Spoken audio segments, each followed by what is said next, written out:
Bonjour, je suis Michael Terry, auteur du livre Histoire d'un ambulancier, que vous pouvez retrouver sur Amazon en version numérique ou en version papier. Alors aujourd'hui avec cette vidéo, je vais vous parler d'un sujet, c'est les ambulanciers indépendants. Qu'est-ce qu'un ambulancier indépendant? Alors un ambulancier indépendant, c'est quelqu'un qui est soit titulaire du DEA, diplôme d'état d'ambulancier, ou qui a suivi la formation auxiliaire ambulancier et qui veut travailler pour son propre compte. Donc cet ambulancier, tout simplement, va créer soit une société, soit une entreprise individuelle. La plupart du temps, font le choix d'une entreprise individuelle sous le statut d'auto-entrepreneur. C'est vraiment le plus simple administrativement et au niveau comptabilité, car elle est simplifiée. Puis, il va acheter sa propre tenue et il va acheter un minimum de matériel. C'est une trousse de secours, souvent, avec équipée d'un tensiomètre, d'un oxymètre, de petites choses comme ça. Puis, il va aller démarcher les sociétés d'ambulance. Pourquoi faire? Pour remplacer en fait des salariés, pour réaliser des rapatriements ou assurer des gardes préfectorales.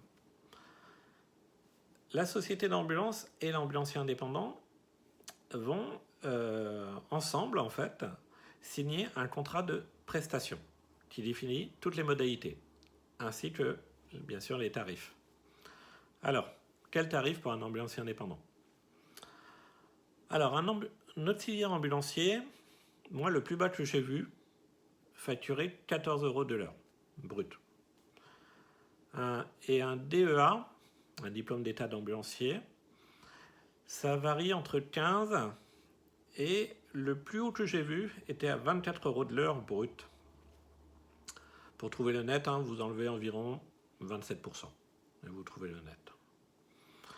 Donc, quel est l'avantage pour l'ambulancier indépendant? La liberté.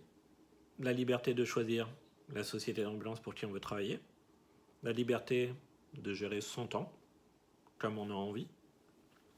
Après, il ne faut pas trop être difficile non plus.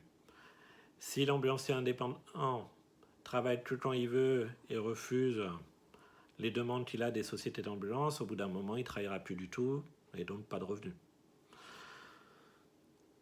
L'avantage pour une société d'ambulance. Alors, la flexibilité. Ça veut dire qu'en fait, ils font travailler l'ambulancier indépendant que quand ils ont besoin. Donc là, c'est pratique. Un ambulancier salarié absent, vous pouvez le remplacer rapidement grâce à ce système. Un rapatriement qui tombe au dernier moment. Ou une garde préfectorale non assurée par un salarié.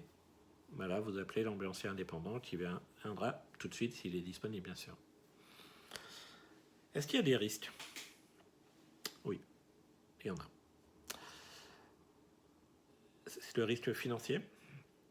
Alors, le risque financier, tout simplement, c'est que si l'ambulancier indépendant ne paye pas ses charges sociales, il fait un pas sur les 27% de charges qu'il doit tous les trimestres,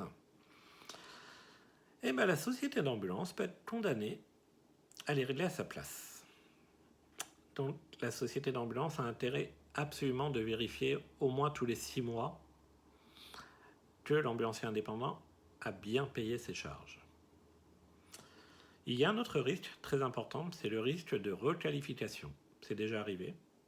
Moi, je connais très bien un département où plusieurs ambulanciers indépendants se sont fait requalifier en salariés et en CDI, en contrat durée indéterminée. Donc, il faut faire très attention.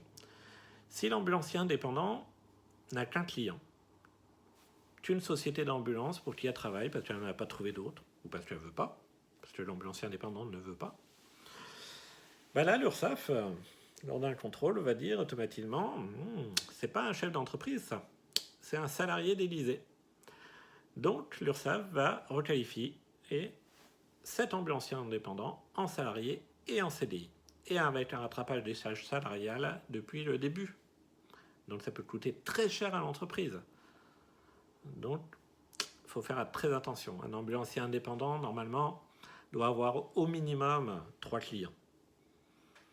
En dessous, attention. Donc voilà. Si vous avez aimé cette vidéo, surtout n'hésitez pas à cliquer sur le petit pouce j'aime et à vous abonner à ma chaîne. Si vous avez des questions, n'hésitez pas à me laisser un commentaire, j'y répondrai tout le temps. Et à bientôt!